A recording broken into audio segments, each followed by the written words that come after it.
উদ্ধব আর বলো না, আর বলো না। আমার গোপালকে তুমি ভগবান বলো না গো। আমি জানতাম এতদিন শুধু ছেলে হারিয়েছি, তাও যেমন তেমন ছেলে না, আমার গোপালের মতো ছেলে। আর তুমি এসে আজ আমাকে বললে আমি শুধু ছেলে হারাইনি, আমি ভগবানও হারিয়েছি। বলো তো তাহলে আমার দুঃখটা বাড়বে না কমবে? উদ্ধব, কেউ যদি কাঁচ হারিয়ে কাঁদে, তার কাছে গিয়ে যদি কেউ বলে যে তুমি মনি হারিয়েছ, তাহলে তার দুঃখ বাড়ে না কমে? উদ্ধব, তুমি বলো তো আমার দুঃখ তুমি বাড়াতে এসেছো না কমাতে এসেছো? উদ্ধব শোনো শোনো, যদি মাটির প্রদীপ জ্বলে তাহলে বাতাস হলে নিভে যায়, কিন্তু যদি দাবানল জ্বলে যত বাতাস হয় তত দাবানল জোর হয়।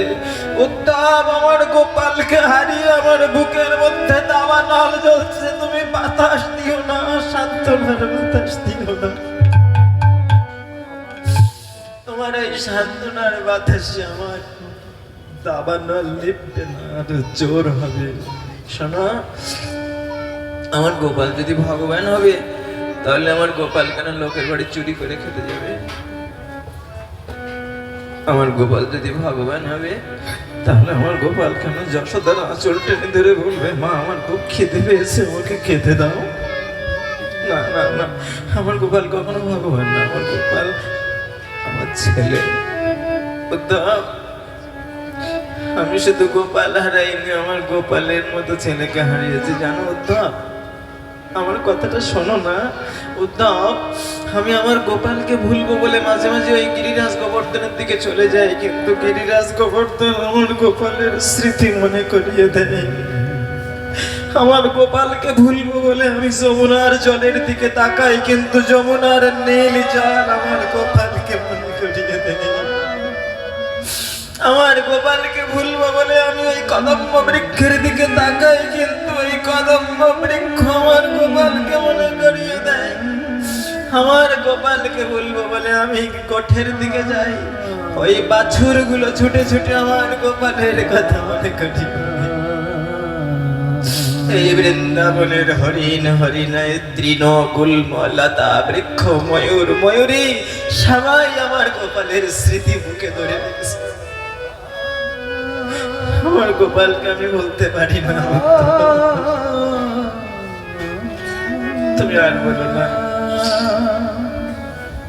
আমার আমার যশোদা খাওয়ালে আমার গোপাল খেত, না খাওয়ালে গোপাল না খেয়ে থাকতো। উদ্ধব, আর আমার আগুনটা জ্বালাইও না।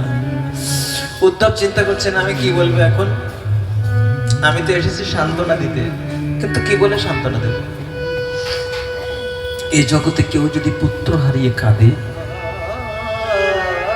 পাড়া প্রতিবেশীরা গিয়ে তাকে সান্ত্বনা দেয়, দিয়ে বলে ওগো পুত্র কারোর চিরকাল থাকে না, যদি কাঁদতে হয় তো ভগবানের নাম করে কাঁদো।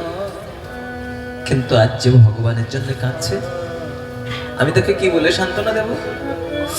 আমি যদি তাকে নিষেধ করি যে কেঁদো না, তাহলে সমস্ত শাস্ত্র এসে আমার গলা চেপে ধরে বলবে, উদ্ধব একই অপরাধ করলে, একই পাপ করলে, যে ভগবানের জন্য কাঁদছে, কেন তুমি তাকে কাঁদতে নিষেধ করলে?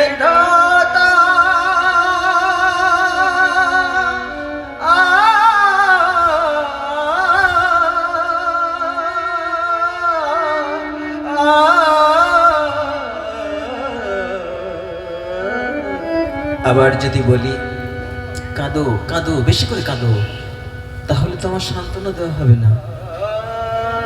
আমি কি করে সান্ত্বনা দেব? তাই উদ্ধব বিদ্যার দেবী সরস্বতীকে ডেকে বলছেন, ওগো বাগদেবী, তুমি আমার মুখে সেই কথাটা যোগান দাও, যে কথাটা বললে আমি নন্দ বাবাকে বোঝাতে পারবো। বৃন্দাবনে জ্ঞান যেন আর কাজ করে না। ভাগবতে বলছেন, ভাগবতের আচার্যগণ বলছেন, একটা পাত্রে যতক্ষণ জল থাকে তখন সেই জলের মধ্যে কাঠি দেওয়া যায়, লাঠি দেওয়া যায়, হাত দেওয়া যায়, কিন্তু জল জমে যদি বড় হয় তখন তো আর কাঠি যায় না, লাঠি যায় না। বলছেন নন্দ বাবার বাৎসল্য প্রেম জমে বড় হয়ে গিয়েছে, তাই উদ্ধব বিশ্বাস করাতে পারছেন না যে কৃষ্ণ আপনার পুত্র নয়, কৃষ্ণ ভগবান। নন্দ বাবা জানেন